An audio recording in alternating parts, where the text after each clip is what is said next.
what you're in and what you're hoping to improve? Hi everybody, my name is Kendrik. I have a printing business. I've been in business for 10 years. And I find that I don't have any major breakthrough. I don't know what happened. I mean, I have pretty good customer reviews. They tell me things like, they like my printing, I give them good service, the quality is good. A funny thing is, I don't seem able to suddenly have a lot of customers. So I want to find a breakthrough for my business. So how are you marketing your business? Are you even marketing your business? Actually, to be honest, okay, most of the time I'm not marketing my business. In fact, it took me almost 3 years to have a website. Okay. But then... Is it your website? The one that your email over? Was it the one? Yeah. It's not live, right? It's live. Yeah. Oh, okay. I mean, I also procrastinated, like, keep thinking, you know, I'm in printing, so let's say I pull out a website, then my website is not beautiful at all. Then people will be scared of my, you know, the design is also not nice, then why would they come to me to do name cards, for example? So, with this fear, I don't, you know, like I want to perfect the website before I launch it. So I'm scared of, like, if I'm going to be my customer if I pull out the website so good. Okay. I guess the first thing is you have to think that you're quite lucky. I mean, and you have the marketed in... Actually, I find that for me, in 10 years in my business, I earn more money by controlling my costs. I mean, keep controlling my costs. You get to a point where there's only so much you can do. Right? Yeah, so I'm trying to look at the other end where it's sales. Okay. Yeah, so sales are really stagnant. Okay, so tell us who are is there a profile of clients who come to your company? Is there a profile? Actually, we have like retail customers as well as corporate customers. I mean, I serve customers like McDonald's, McDonald's, ST, spec, this kind of thing. Who are the most profitable clients? Actually, my corporate customers are the most profitable. Okay, so the first thing is identify who are the most profitable clients, right? What do you do then? You amplify what brings you the money, right? So the first thing, whatever business you are, you see who brings you the most money, right? And then you think, okay, this is my profile, right? And what you do is you go out and romance them. You form a profile of these people, and you can call a telemarketer, and telemarketer will find you all the names you need, right? You know which industries you want, who's the marketing directors. I mean, marketing people, they decide on such things, right? And you can even send them a nice package saying that, hi, I've got you a special deal. And usually for these companies, right, they usually have, I work for Siemens and Toshiba, right, as a marketing manager, they usually have a company that service them all the time. I guess with this industry, because printing is a very simple thing, so many people can come into this industry, and it's very competitive. So, like, my problem is how do I differentiate myself to these big companies, and everybody's like them, so that is the problem. Okay, one way is about building relationship. Because, seriously, if you ask me, right, the companies I use as a marketing person in Siemens and Toshiba, they were not any good anyway. Seriously, you know, there were many better ones out there. But the reason why they got a deal is because they had a relationship. You know, because they could negotiate and they could anchor the relationship for long term, and this is why they made it, right? So you have, then you recognize, okay, this is, I need a relationship, I need a build relationship, right? Then you go out and find these marketing people. Where do marketing people loiter? They loiter in marketing associations. They are all in marketing associations, you know. Even women associations can't connect marketing people, right? I mean, it's strange to go sometimes go and women association, but it's okay for money, right? You know.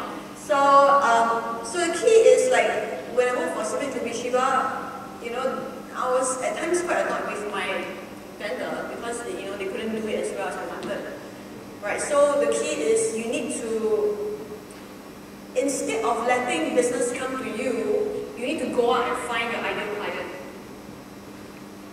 So if you have one big client, your life will be good already, right? Just one big client, okay? So one example is one of my students who's in the circle, right? She has a company of 100 people. Very successful lady, right? And how she started her business, right, was she used to work for an event company, and she recognized that she worked harder than the boss. So she deserved the business, right? So she went to the exhibition hall and she told the big companies like Kellogg's or something, right? And she begged them saying that I'll do your business for free. If you would use me, just use me. I'll do it for free. Because she wanted to do big company logos on her website to be credible, you know. And if someone come to you and say I do for free, what do you do? Of course, yes lah. Yes lah, okay lah. You know how long free, you know. And they hired her and they used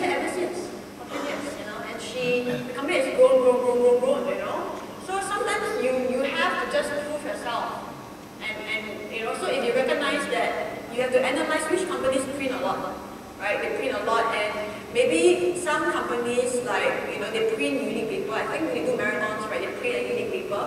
They need to go and dig information about them. Okay, you're the first customer I'm targeting. Okay. Okay, great. Yeah, but essentially you need to, at least it's good. I'm glad you have a mindset change now on stage with me. Okay? Okay. Because you need to, many of you, I see your forms and you're all waiting for business to come to you. Sorry, business doesn't go that way. You have to go and find your customers. They don't come to you, okay? The reason why some businesses are bigger than everyone else is because they find the ideal client and they romance them and they make sure they're there forever. And this is why they never come to you, because they're being romanced all the time. Right? So you and your partner have to sit down and say, who are we going to target? And then you go out and network at Women Association, get to know them. And you meet somebody, when you set an intention, the right person always comes, let me tell you. They always come in front of you. And then you just ask them, become a friend, and then you create the offer for them. Right? And then you build a relationship, right? Because marketing people know each other, we're all related. Once you press one, another can pursue a friend, right? And the thing is, when you want word to spread, you tell who, a woman or a man. Yeah, women, right? Women spread things faster, right? Right? So you want, this guy, he's a referral business, right? He decides to romance women instead of men. Because one woman happy to tell 10 friends. One man happy to tell one friend out. Yeah, so the thing is, if you're an industrialist woman, you make them very happy, right? They will tell all their women friends.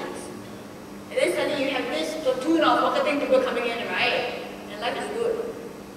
Right? So the key is, in any business, if you are in a competitive industry like printing, you have to analyze why are big companies and not me. And the good thing is, I came from the background, so I can tell you, because I'm a marketing person, right? Before I became an entrepreneur, I was a marketing person for 5 years, right? So you have to go and meet people who have done it, right? And ask them why they decided to use this company. And then you learn how they make the decision, right? So when you learn how they make the decision, then you decide how you fit into the decision, right? Like what you all learn, right? They make decisions based on relationship, And if it's about relationship, then you go out and romance those people. You see the process, there's a process, right? Learn how people are doing, how people post the deals. You replicate that process, right? And you just enforce it. So in this case, the internet marketing thing doesn't really help. No, it does, of course. The thing is, it supplements you. It supplements you. So what happened?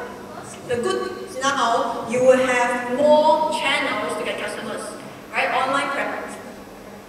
And also, on top, you will also gain access.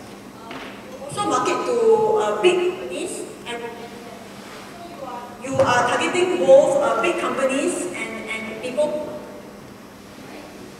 Okay, so you need to, in business, you cannot depend on one channel. Everyone clear? High five. I don't depend on one channel. High five. I don't depend on one channel, okay? I diversify. High five. I diversify. Okay? Because what if one channel doesn't work? Are you then dead? Right? So you must diversify. So you must, have as many channels as possible. Right? Just because you're approaching a client, so these are the big clients. People who give you recurring income, and you have the online presence who give you, additional income outside, which is what you want, right? Because eventually you want to be going out and making the sale, and then someone else do the execution, right? And the thing is, if you own the space on Facebook, if you could make your company interesting on Facebook, there could be a lot of people there, Okay, so in business, essentially you have to expand, diversify, and understand processes of how you get the big clients. Because one big client can be recurring income, and we always want recurring income. And the thing is, when you negotiate contracts, you negotiate recurring contracts. You don't go say, one time, I remember the PR story I told you, right? Same service, but one cut me down immediately, one say as I went on. So when you negotiate with people, you say, okay, how often do you, you come to me, say, 3 months, right? And it's okay.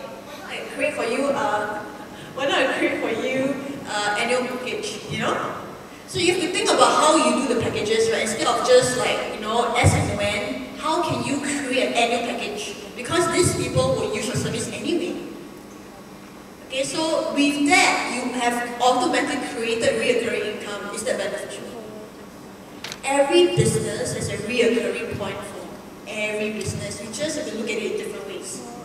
Because no one, if any skill, no one mastered a skill in a few days. That's for sure.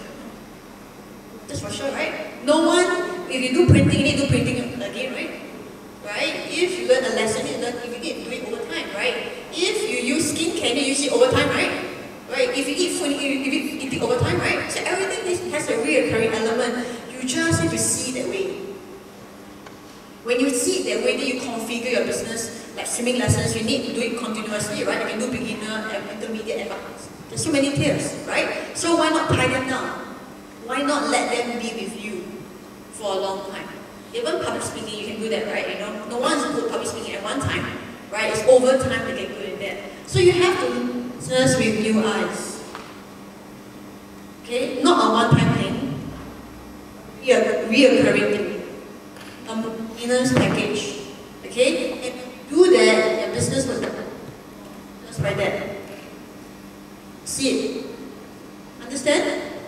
Okay? So, firstly, you go for the big clients. Secondly, you change your pricing model. You tie them to contracts, right, for a year or more. Or, and maybe you could collaborate with people who not only do printing, also do design, right? So they do printing and say, oh, with creative team, we like to work with them, right? And it doesn't have to be you, don't do it like everybody. So you add additional services to them. So you have additional stream already, right? So you have to recognize people need services. Do you need services? Services, right? Okay? So the thing is, they will buy either from you or somebody else. That's all. Right? So you decide, do I the one selling? Or, do I get it? Or do someone else get it? But most people don't see it. We're scared. And this is never. Okay. Are you a bit clearer? Okay, the next thing is Gustav. You mentioned here. Industry whereby I think the work is quite boring and not glamorous in a sense. So if you want to hire local, for example, we are doing retail also. So we open from 10 to 9. So and also open Saturday, Sunday. So to get people to work Saturday, Sunday is difficult. And to get people to really enjoy the work is also pretty difficult because they face customers all the time. And sometimes, when you face customers, it's quite tiring. And every day they basically do the same thing. So, it's quite difficult to get results. Okay, so the thing is, you have to make the sum. It's like you have to pay a lot of attention because it's on and off now. Okay, so he said that the challenge was how to keep them happy in a job that was very repetitive. I do over. So the thing is, even though it's very repetitive, you have to give them an enjoyable soft spot, So the culture has to make them flexible, give them ability to work from home, for instance, So they need to have perks that will let them enjoy working with you. Because essentially people want time freedom, people want control of their time. They want to be in control of their work, and they want to look like their boss, right? So you can't. What was your background before you created this company? I was in finance, in banking, and. Okay, so when you have a small company, you cannot run it like a big company. You can't create the same culture and the same rules as a big company because you're different. Understand? Okay, so your staff needs to have more flexibility. This is what they enjoy, right? And you need to give them perks and make them feel that that is like a community. Okay, so you have to recognize what do your staff want. I would recommend this book called Zappos. Zappos. This guy talks about building a great company culture, and how he creates that feel of, of community and love. But the first thing is, if you're a small business owner, you cannot run it like an MNC. Okay, if you move from an MNC to creating your own business, you cannot have the same culture. because you're different. As I said, different rules, different, different growth, different rules. So you have to look at it, if, what perks could I give them? Right, so you're not a slave driver. Okay, yeah, I can tell, okay, so, but it's more like, you're letting them grow and evolve in their own way. So constant conversations, so it's like you developing somebody. And when somebody feels time freedom, they get paid well, in their context, and they feel that you care and they're growing, then they're more likely to stay, even though it's very repetitive. Right? So it's understanding human psychology, I guess. I think one of the biggest issues I feel is that because we are a small company and there's not much career progression, so to speak. So how do you retain these people when there's not much career progression? And that's another thing why you need to grow a company. If there's another reason why you need to grow a small company, because if you're a small company for a long time, do you understand how challenging it is for you to retain staff? Because everybody wants to be a big company. So if you're small, right, you always have the same challenge of not retaining good staff. So the only way is to ramp up quickly, get the money, and then grow the business. And when you have money, you're growing the business, right, people will come to you. So it all boils down to the lack of growth. It all boils down to the same thing. Because when you lack of growth, right, it affects everything. Everything. People you attract. What can you do about marketing? Even how you feel about business. It's all together. Right? So that's why I said it's very important in business to have momentum. To have what? Because when you have momentum, you get results. When you get results, then you can see things change. Right? So it's all related. Okay, so the problem is complacency. Right? And when you let go of that, you take fast action, right? As a business owner, every minute you waste, right, you're wasting a lot of money. And you know that, right? Every minute you slack, you're wasting a lot of money. So you have to get off your ass and do something. Really do something. Okay? So was it useful? Okay, can you give a applause?